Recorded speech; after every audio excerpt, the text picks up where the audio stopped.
Rising Charter Academy senior and member of the Junior Reserve Officers Training Corps at Washington High School, will lead us in the Pledge of Allegiance. Please rise.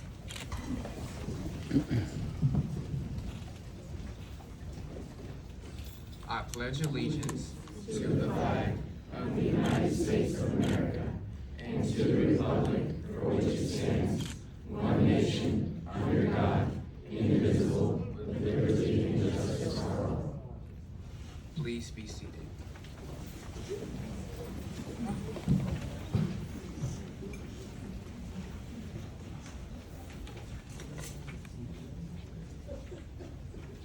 Thank you, Porter.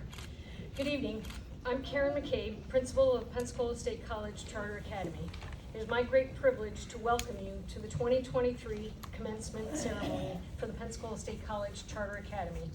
I want to take this opportunity to first congratulate these 17 students for their dedication and their commitment to success. They have completed all of the requirements for their high school diploma, and have simultaneously earned a minimum of 31 transferable college credits. All of you deserve a round of applause.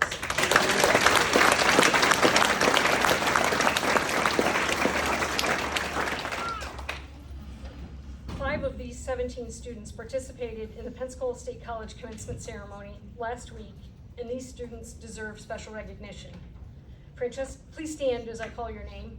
Francesca Boyland and Savannah Dumagan both satisfied all of the requirements to earn the Associate of Arts degree, which they received on May 11th in the Bay Center. 3 additional students, Trinity Cash, Rico Stamey, and Salvador Zendejas, participated in the college commencement and will earn the Associate of Arts degree this summer. Please join me in a special round of applause for this.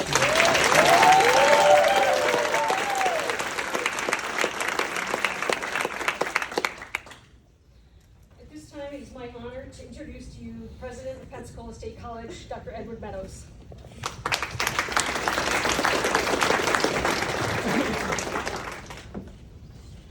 Thank you, Dr. McCabe. Wow, look at y'all. You had fun this year, didn't you? One person said no. You know, your family are out here to not only celebrate with you, but to honor your success in being the inaugural class of Pensacola State College Charter Academy. And as we did for the 5 that know what's coming, as we did at commencement, I'm going to ask you to do the same thing, and that is to stand,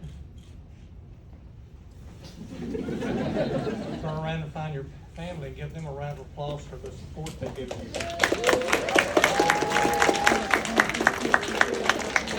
All right. Just like in commencement, that was weak. Keep standing. Turn back around. Okay, family members, why don't you congratulate them by picking out your family member and giving them a round of applause.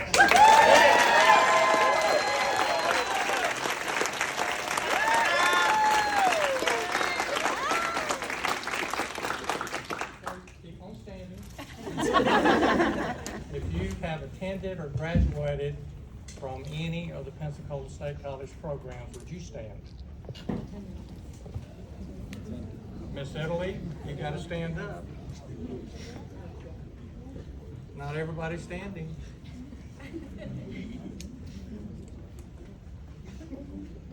Tell your mom to stand up. Yeah, I know, because I gave her diploma last week. But anyway, if you'll see out in the audience, there are people that have gone before you, and you can all be seated now.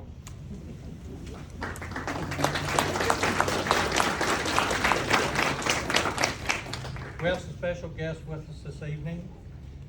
We have Dr. Aaron Spicer, our Vice President of Academic and Student Affairs. Where's Dr. Spicer? Back in the back here. She's probably taking notes for our debrief on how we'll do it better next time. We also have with us Ms. Kelly Griner, who is our curriculum coordinator for the Charter Academy. Where's Ms. Griner?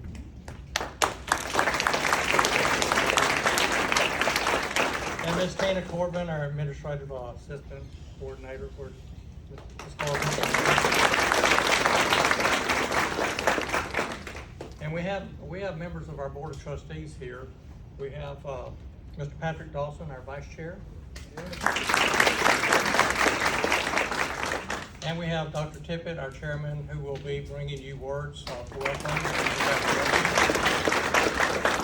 And I know he's going to be introduced later, but he is a dear friend of mine, Captain Tim Costello.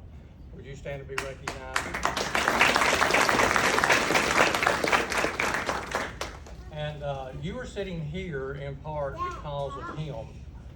Because when he first came to Pensacola to NAS, he had a concern about the quality of education and the choice of education in Escambia County.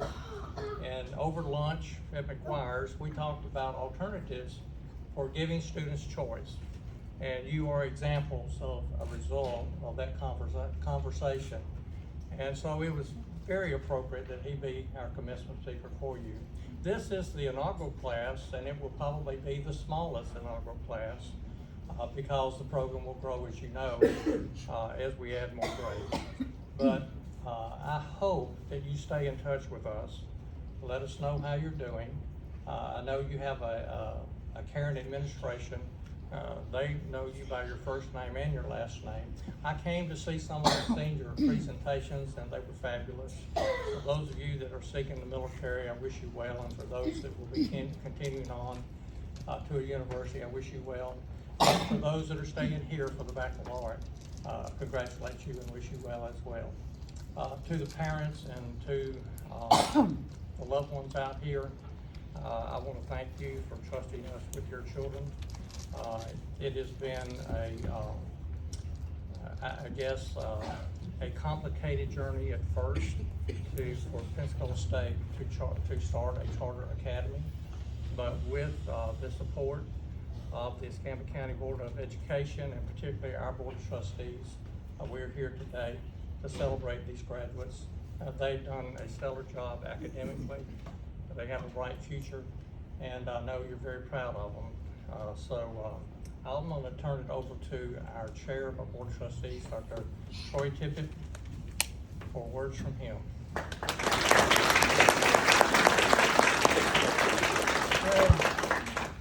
Good evening. What an auspicious occasion. I'm here on behalf of the Board of Trustees of Pensacola State College and the board of the Charter Academy. By the way, Mr. Dawson and I are both on that board as well, to congratulate you on your auspicious occasion and being the inaugural class of the Charter Academy. That's quite an accomplishment. And you know, it's you're the pioneers in this, as Dr. Meadows has alluded to a while ago, and I think by every measure you are fulfilling the vision of Captain Kinselis and Dr. Meadows. And I see nothing but a bright future for this academy, but you are also going to be our ambassadors. We need your help to enlist others to follow in your footsteps. I know it's often difficult to become the first in anything. It takes a lot of courage. And just look at yourself. You did take a chance and you succeeded. We're very proud of all of you being willing to do that. And just look at the people who are going to follow after you.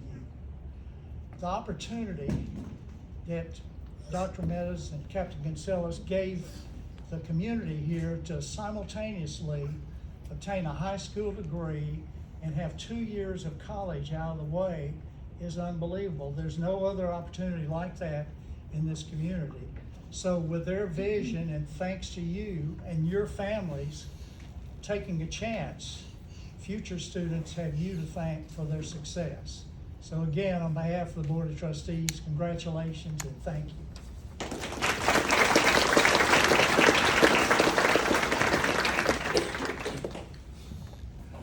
Thank you, Dr. Tippett. It gives me great pleasure to introduce our guest speaker this evening, Captain Tim Kinsella, Jr., U.S. Navy retired. Raised in Dublin, Ireland, Captain Tim Lucky Kinsella recently joined the University of West Florida after more than 33 years of service in the U.S. Navy. He is director of the Ailstock, Witten, Crease, and Overholtz Center for Leadership in the UWF College of Business. Captain Kinsella enlisted in the Navy in 1989 and served on submarines for several years before being accepted in the Naval Academy. He subsequently graduated from the Academy in 1996 with a Bachelor of Science degree in political science and went on to become a naval aviator, flying helicopters and specializing in combat search and rescue and anti-submarine warfare. He earned a Master of Science degree in global leadership from the University of San Diego in 2003. Captain Kinsella made numerous operational deployments to the Middle East, Atlantic, Mediterranean, and Western Pacific. His duties ashore included service as White House liaison to the Secretary of the Navy. Captain Kinsella's last assignment on active duty was as commanding officer of Naval Air Station Pensacola, where he led the installation through a devastating terrorist attack that claimed 3 lives and wounded 9 others. A catastrophic hurricane that caused more than $500 million in damages and maintained the installation's operational viability through a global pandemic.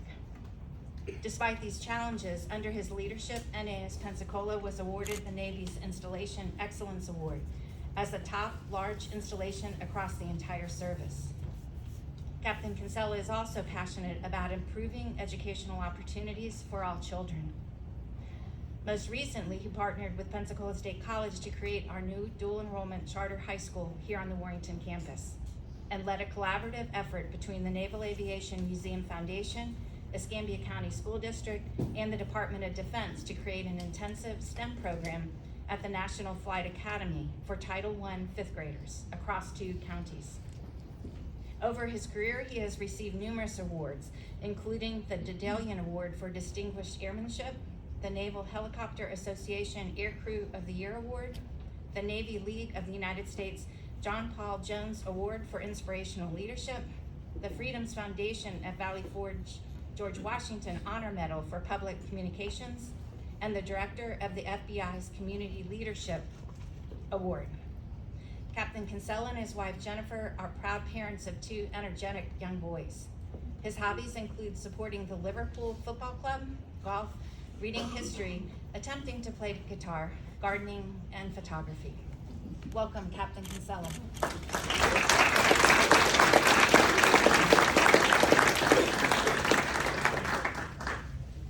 Sometimes when I hear that, I think she's talking about somebody else. It's not me. Welcome, everybody. Your future's so bright. I gotta wear shades, all that white out there. It's wonderful.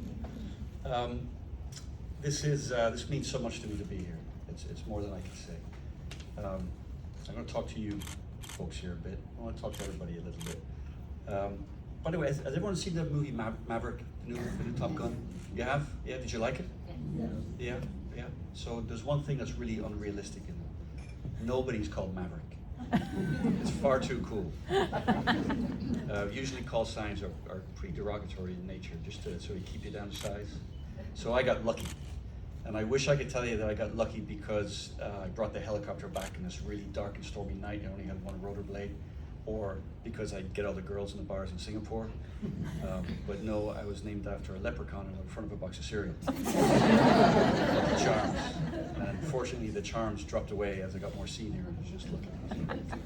I just want to explain to you a little bit why education is so important, why it's so important to me, and why I have found myself being very passionate about it.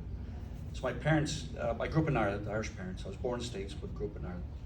And in Ireland, when my parents were growing up, once you had finished essentially what you call middle school here, but at the age of 14, there's no more school.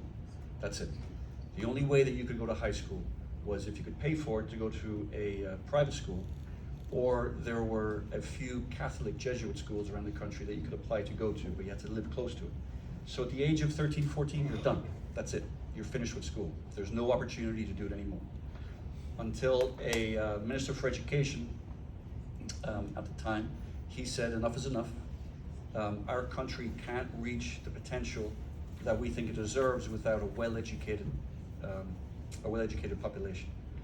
So, first day that he was Minister for Education, he held a public meeting and a press conference, and he said from this day forward, all secondary education, all high school education will be free and will be paid for by the state.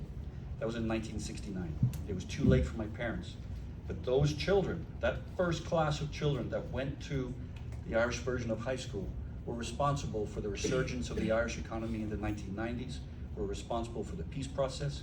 These are the people that made Ireland into a powerhouse, an economic powerhouse in Europe, all because of that one man's vision. When I came to Ireland, so my parents, they had no education. My dad, nothing past 12 years old, my mother, nothing past 14. They were both very bright people. My dad is a genius with numbers, but my mother had to teach him how to write when they married. He couldn't read and write. So they came to the States. My dad was living on the streets in Los Angeles. He wanted to live in America because he thought there's nowhere like America. He traveled the world. He's in the Merchant Marine. He'd done great things. He said, "Where do I want to live?" And he said, "I want to live in Los Angeles." And he settled in Los Angeles. Or I want to live in America. And he settled in Los Angeles. Because back in the 60s, Los Angeles was a very different place than it is now. And he found himself literally living on the streets. But a year later, he owned his own bar on Van Nuys Boulevard in Los Angeles. That bar is still there today. He doesn't own it anymore. And just a few months ago, it was rated as the #1 dive bar in Los Angeles. And then when I was born, they went back to Ireland, and they had a pub there on the street that he grew up on. And my parents always instilled in me this appreciation for education, because they always felt that they could never reach their full potential because they never had the education they thought they deserved. So when we came back to the States, I couldn't afford to go to college. So I joined the Navy with the intent of trying to get an education, trying to get to college. And somebody saw something in me. The officers that I worked for saw something in me, and they encouraged me to apply to the Naval Academy. And I did about 4 times, and eventually I got in by the skin of my teeth. The last year I had eligibility, and then over 30 years later, there I am retiring as a captain, a commanding officer of NAS Pensacola. The education that I got from the Naval Academy, it served me for the rest of my life, and it still serves me to this day. Education is everything. Education is how you build your potential to become the person that you can be. When I was CEO of the base there, you heard a little bit about the things that we went through on the base. And my admiral used to call me unlucky. He said, "You're not lucky, you're unlucky."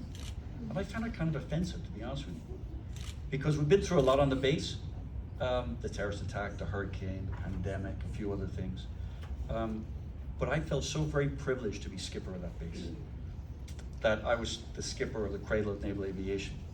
And I was thinking just recently that while I had challenges during my tenure there, not once did I ever say, "Woe is me, why is this happening to me? Why did all this stuff happen when I was during my tenure?" Because that would have been selfish. All those things were happening to my people. They weren't happening to me. They were happening to the people of the base. And it was up to me to lead them through. And for that privilege, I consider myself very, very lucky indeed. Because the well-being of every single person on that base, all 26,000 of them, was my responsibility.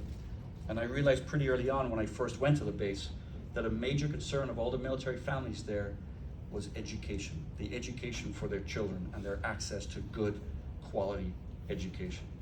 And so I became a voice piece for those families. And in doing so, I got myself into a lot of hot water with local officials, with my boss, with the Navy. My name was in the paper. Some people were saying nice things about me, some people were saying not so nice things about me. Some people were saying that finally somebody was speaking up about the elephant in the room. Some people were saying, what the hell are you doing talking about this? Just go back to running the base and leave education to us.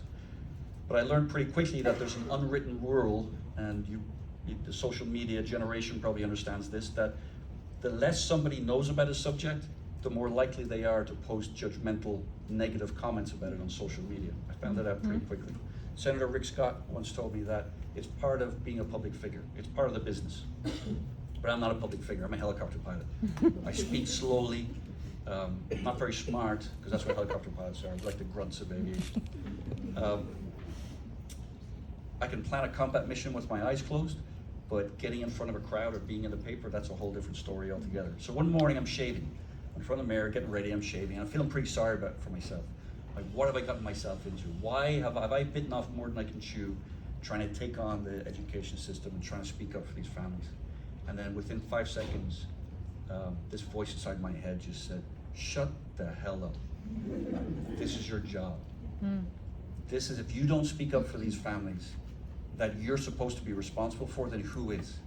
If you don't stand out in front and take the slings and arrows, then who else is going to do it? So I went to the community to find allies, people who understood the local environment and people who I could trust. And I was quickly advised by a lot of friends, a lot of trusted friends, that I should find time to meet with this gentleman here, Dr. Ed Meadows. So about 3 years ago, Dr. Meadows and I sat down to lunch at, as he said, at McGuire's. And I told him what I thought the problem was and asked for his advice. He chewed his food, and he thought for a bit, and he pondered it, and he put his knife and fork down, and he clasped his hands, and he said in that lovely southern drawl of his, "Well, Cap, I think we need to build you a charter school." I could have jumped across the table and kissed him. Because I didn't want to say that. I didn't want to say we need to build a charter school. But he just came right and said it because he knew it. He understood. He understood that if we need to build quality opportunity for our children, forget about asking people to do it, just do it. Get out there and do it. We're so fortunate to have a man like him that has the vision to see that and has the gumption just to go and do it. And then 2 years ago today, Gulf Power, exactly today, 2 years ago, the Gulf Power Foundation donated $100,000 towards the creation of this school. Why did they do that? Because they understood. They saw the vision, they knew how important it was for this community. And then today I stand before the first graduating class. The entire purpose of this school is to provide students like you with the opportunity to reach your fullest potential. No student should be held back because of the constraints of the school or of an education system. The greatest threat to our future is that we don't provide our children with the opportunities to be the very best they can be at whatever that is. If you want to be the best basket weaver underwater, the best underwater basket weaver in the world, then go and do it. Just be the best at it. I mean, what is leadership? Leadership is creating an environment that allows people to reach their fullest potential towards a certain goal. That's it. Leaders create that environment that lifts their people up. They don't break them down, they lift them up. Leaders lift us to heights that we didn't know we were capable of. Everything good in my career is because somebody lifted me up. They put me on their shoulders and they lifted me up, and then they believed in me and they showed me that I was capable of more than I thought I was capable of. So in graduating from this wonderful school, you have taken an immense step towards reaching your fullest potential. So as you leave this campus, know that it's just the beginning. It's not the end. It's not the beginning of the end. This is just the beginning. The sky is the limit. The world is your oyster, and the only thing that can slow you down is who? Who? You. You are the only thing that can slow you down. That gray matter between your brain. Don't let it. If you can visualize it, if you can believe in it, if you can work towards it, you can do it. You sitting here is proof of that. I've done a lot of cool things in my life, flying through the Golden Gate Bridge in the morning time when the sun's just coming up, looking out to sea, dark blue sea and the wind's raging, and there's the white caps and the golden sun is giving this beautiful golden hue off the white caps and the waves. Sitting on top of a submarine down in the Caribbean. We got the Milky Way overhead because there's no lights out there, so you can see the Milky Way. It's beautiful. And you got this blue phosphorescent glow all around the submarine from all that phosphorescence from the wake. Or rescuing 12 people in the middle of a hurricane or a typhoon down the South Pacific. I've done some pretty cool things, but this is the coolest thing I've ever done in my life. To stand here in front of you, to see a vision, to talk about a vision 3 years ago, and then to finally stand here and do it. It's this might be one of the greatest moments of my life. I'm so proud of each and every one of you. So go forth into this world, good people, and do great things. I know you will. God bless you all. Before we go,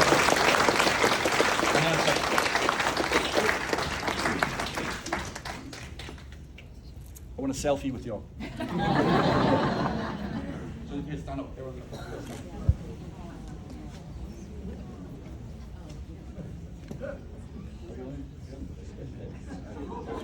Okay. There we go. There we go. Everyone say Charter Academy. Everyone say Charter Academy. 1, 2, 3. Charter Academy. Okay. Awesome.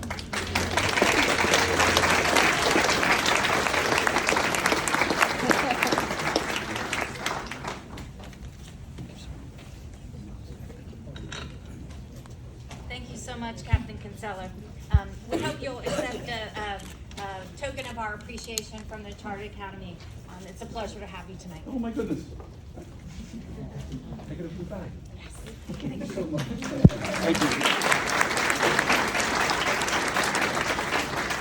I have another one before you in my truck. Okay. Now, Salvador Zendejas will give the valedictorian address.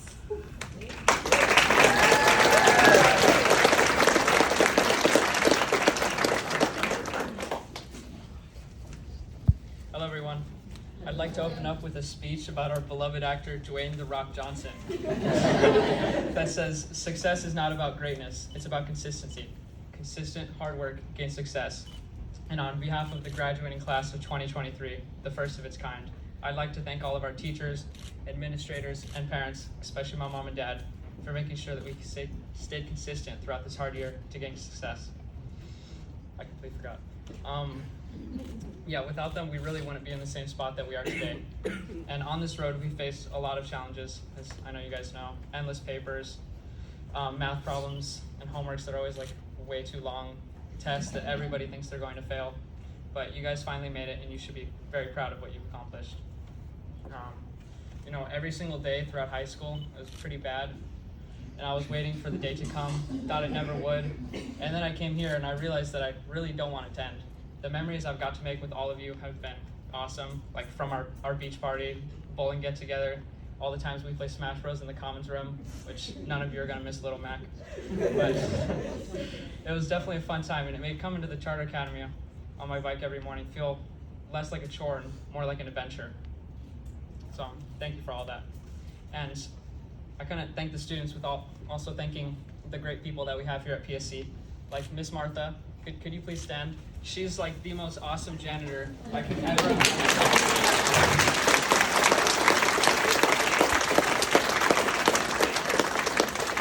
Every single morning when we walk in, she always greets us with a smile, says good morning, and she's always busy at work. Like the floors are so clean here, you can literally see your reflection. It's amazing. I'd also like to thank Professor Theed. I don't think he could make it tonight. But yeah, he showed us that America is really just a hollowed out core of a seemingly democratic country whose political system is eventually going to lead to its own demise. Great man. Yeah. And I'd also like to thank Dr. McCabe, Miss Tina, Dr. Hone, Miss Greiner for just letting us flourish and really giving us the best opportunities that we can to succeed and for the success of this Charter Academy. It's been awesome seeing you guys here. And for all the graduates, please do something with these degrees and these diplomas. I know you guys are all like capable of amazing things. We have a future Marine in here, a future puppy pilot who sadly couldn't be with us today, and also a gamer, a game designer. So yeah, you guys go out, do wonderful things. Thank you everybody for coming. Congrats to the graduates, and have a great night.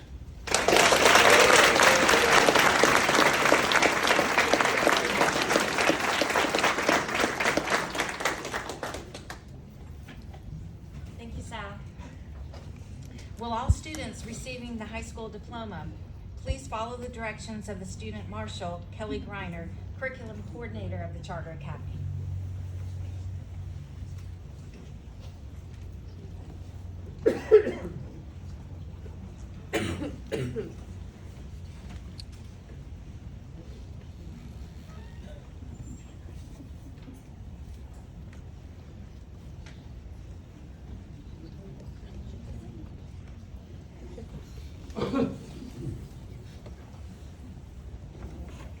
Brianna Nyora Amable, cum laude.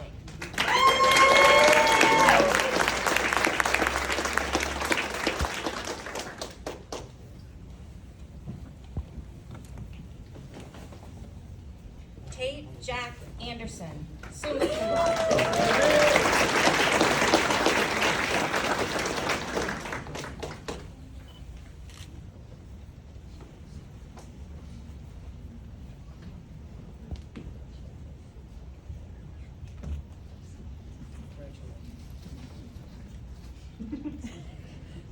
Sebastian Ethan Berry, magna cum laude.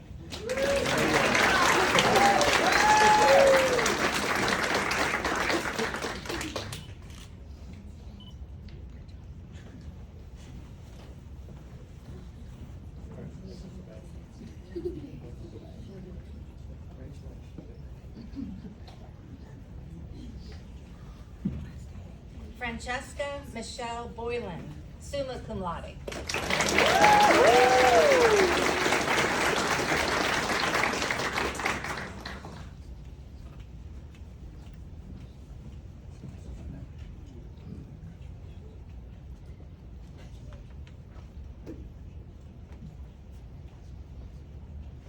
Trinity K. Cash, summa cum laude.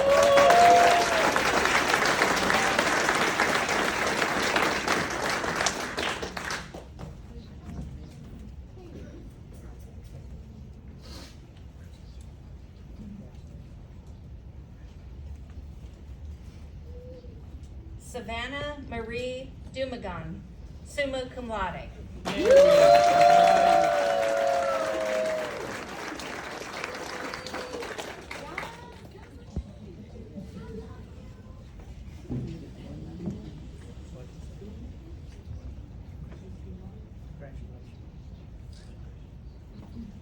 Sydney Marie Eakin, magna cum laude.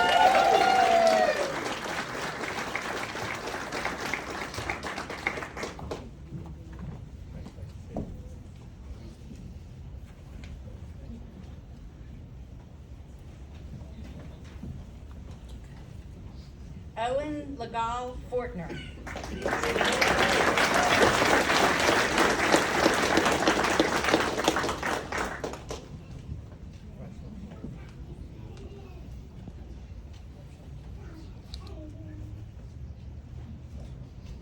Emily Garcia.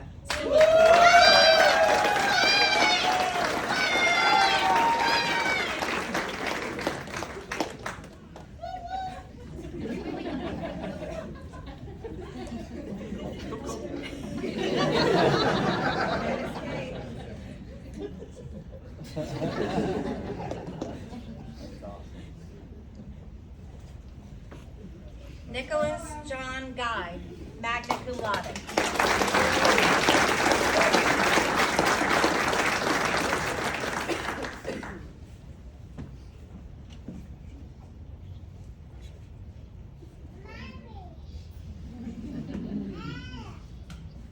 Jonathan Carlton Anthony McKinley, magna cum laude.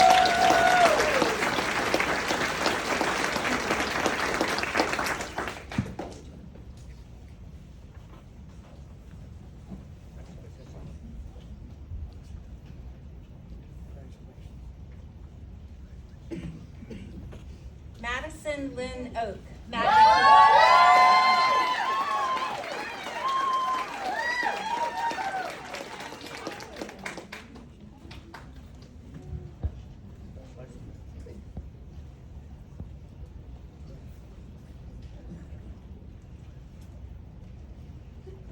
Alan John Peterson, summa cum laude.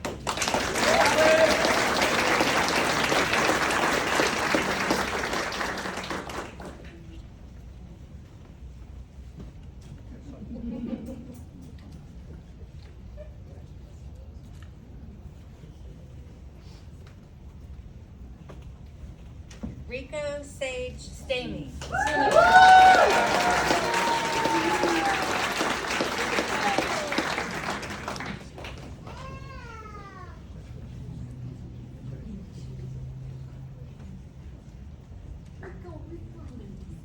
Caleb Elliott Waters.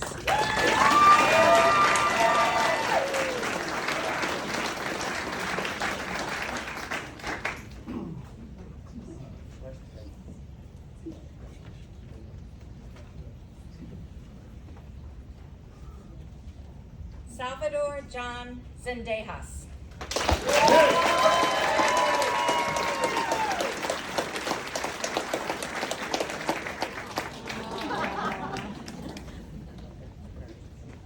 Salvador, thank you. That's a great work. Congratulations, nice.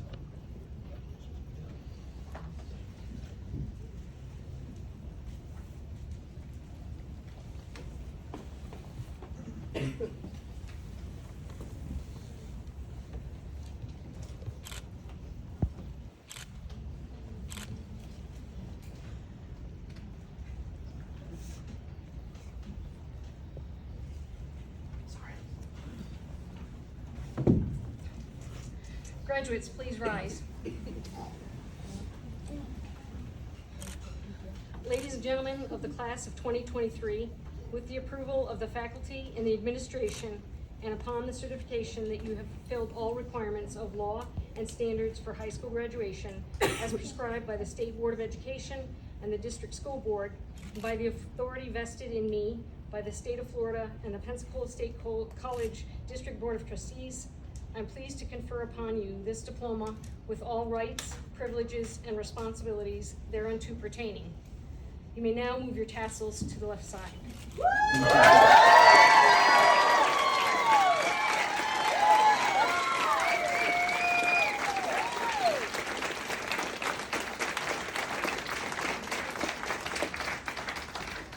Congratulations, graduates. Please remain standing. Audience, please remain seated for the recessional. On behalf of the Pensacola State College Charter Academy, thank you for joining us for this very special occasion. This concludes the ceremony. Begin the recessional.